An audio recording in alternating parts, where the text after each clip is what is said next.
खोजी न्यूज के फ्लैशबैक कार्यक्रम में आपका स्वागत है। आज मैं आपको बताऊंगा कि मुजफ्फरनगर के अपराध जगत के दो बड़े चेहरे, जिनका पुलिस में एक लंबा आपराधिक इतिहास रहा है, जिन पर पुलिस द्वारा कई बार इनामों की घोषणा की गई है, जिनकी के नाम से आवाम में डर हो जाता था। ये दो कुख्यात अपराधियों ने विधानसभा का चुनाव लड़ा, यानी विधानसभा में जाने के लिए दोनों ने हाथ पैर मारे, लेकिन दोनों के हिस्से में हार आई। एक जहां एक राजनीतिक पार्टी के सिंबल पर चुनाव लड़ा, तो दूसरे ने निर्दलीय ही ताल ठोक दी थी। हालांकि एक दूसरे नंबर पर रहा और एक तीसरे नंबर पर रहा, और आगे इनका राजनीतिक भविष्य क्या रहा ये मैं आपको आगे रिपोर्ट में बताऊंगा। आपको ये भी बताऊंगा कि ये दोनों कुख्यात अपराधी कौन हैं, जिन्होंने विधानसभा का चुनाव लड़कर राजनीतिक हलकों में सनसनी फैला दी थी। मैं राशिद अली हूं और आप हमारा चैनल खोजी न्यूज देख रहे हैं। आपसे अनुरोध है कि आपने अभी तक अगर खोजी न्यूज चैनल को सब्सक्राइब नहीं किया है तो कृपया सब्सक्राइब कर लें और कमेंट बॉक्स में कमेंट करके जरूर बताएं आपको हमारी ये वीडियो कैसी लगी।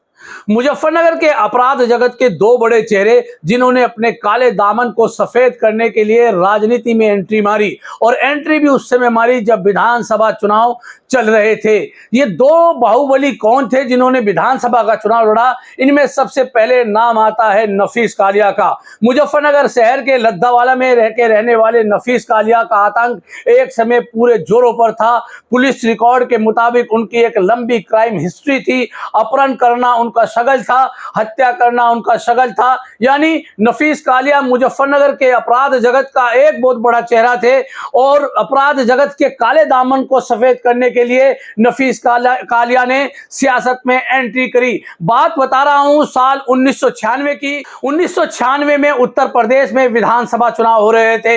ऐसे में मुजफ्फरनगर की मोरना विधानसभा सीट, जो अब मीरापुर के नाम से जानी जाती है, उस समय नफीस कालिया ने बहुजन समाज पार्टी के टिकट पर चुनाव लड़ा। नफीस कालिया के चुनावी मैदान में आते ही मुजफ्फरनगर की सियासत में गर्माहट आ गई थी। उनके सामने समाजवादी पार्टी के टिकट पर चुनाव लड़ रहे थे संजय चौहान। नफीस कालिया ने मोरना विधानसभा सीट पर धुआंधार प्रचार शुरू कर दिया। वो पुलिस जो नफीस कालिया के पीछे लगी रहती थी, अब वो पुलिस नफीस कालिया की सुरक्षा में लगी हुई थी। यानी 1996 के विधानसभा चुनाव में मुजफ्फरनगर की मोरना विधानसभा सीट पर ऐसा समीकरण बना कि संजय चौहान और नफीस कालिया के बीच आमने सामने का चुनाव हुआ। जैसा मैंने पहले बताया, संजय चौहान समाजवादी पार्टी के टिकट पर चुनाव लड़ रहे थे और नफीस कालिया बहुजन समाज पार्टी के सिंबल पर चुनावी मैदान में थे।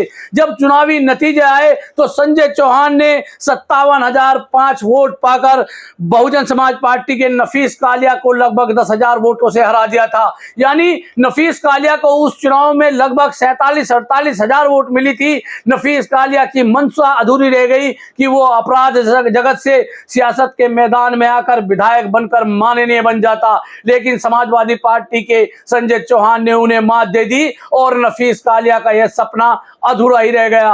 हालांकि उसके बाद नफीस कालिया ने सियासत को छोड़ दी और फिर अपराध जगत में सक्रिय हो गए, और बाद में उनकी हत्या भी हो गई। यानी नफीस कालिया का विधायक बनने का जो सपना था, काला दामन को सफेद करने का जो उनका सपना था, वो चकनाचूर हो गया था। अपराध जगत से जुड़े लोग ब्लॉक प्रमुख तो मुजफ्फरनगर में बने हैं, लेकिन विधानसभा का चुनाव दो ही अपराध जगत से जुड़े लोग लड़ पाए। एक नफीस कालिया के बारे में मैं आपको बता चुका हूं, और दूसरा बड़ा चेहरा है अपराध जगत का ब्रह्म सिंह कुर्तल।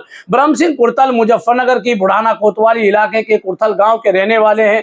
ब्रह्म सिंह कुर्तल के खिलाफ भी 25 से 26 मुकदमे हत्या और गैंगस्टर जैसे गंभीर धाराओं के दर्ज हैं। ब्रह्म सिंह कुर्तल भी मुजफ्फरनगर के अपराध जगत का बड़ा नाम रह चुके हैं। 1996 में ब्रह्म सिंह कुर्तल ने भी विधानसभा में जाने की अपनी मंशा जाहिर करते हुए विधानसभा चुनाव लड़ने की कोशिश की। विधानसभा चुनाव में उन्होंने कई पार्टियों से सिंबल मांगा, लेकिन किसी राजनीतिक पार्टी ने जब उन्हें सिंबल नहीं दिया तो उन्होंने निर्दलीय ही ताल ठोक दी। यानी कांदला विधानसभा सीट पर दिग्गज नेता वीरेंद्र सिंह गुर्जर के सामने निर्दलीय प्रत्याशी के तौर पर ब्रह्म सिंह कुर्तल ने ताल ठोक दी थी। बड़ा रोचक मुकाबला हुआ। हालांकि वीरेंद्र सिंह का कांदला विधानसभा सीट पर वर्चस्व था, जब ये चुनावी नतीजा आए तो वीरेंद्र सिंह 53,000 के लगभग वोट लेकर चुनाव जीत चुके थे। लेकिन ब्रह्म सिंह कुर्थल ने भी उस चुनाव में अपनी उपस्थिति दर्ज कराई। निर्दलीय प्रत्याशी के तौर पर भी ब्रह्म सिंह कुर्थल ने 22,000 से ज्यादा वोट ली और तीसरे नंबर पर रहे। यानी ब्रह्म सिंह कुर्थल ने भी सियासत में दखल देने की कोशिश की, लेकिन उनकी हार हो चुकी थी। यानी उनका विधानसभा में जाने का सपना टूट चुका था। हालांकि उसके बाद बताया जाता है कि ब्रह्म सिंह कुर्थल पंचायत स्तर पर सक्रिय हैं। वो वर्तमान में उन्हीं के परिवार में से प्रधान हैं और वो जिला पंचायत का चुनाव भी लड़ चुके हैं। लेकिन 1996 में दो अपराध जगत के दो बड़े चेहरों ने विधानसभा में जाने के लिए जो आजमाइश की, यानी विधानसभा का चुनाव लड़ा और नफीस कालिया और ब्रह्म सिंह कुर्थल अपराध जगत का बड़ा चेहरे होते हुए भी चुनावी मैदान में कूदे, लेकिन दोनों को हार का सामना करना पड़ा। फ्लैशबैक कार्यक्रम के अगले प्रोग्राम के लिए आपसे कल मिलेंगे। धन्यवाद।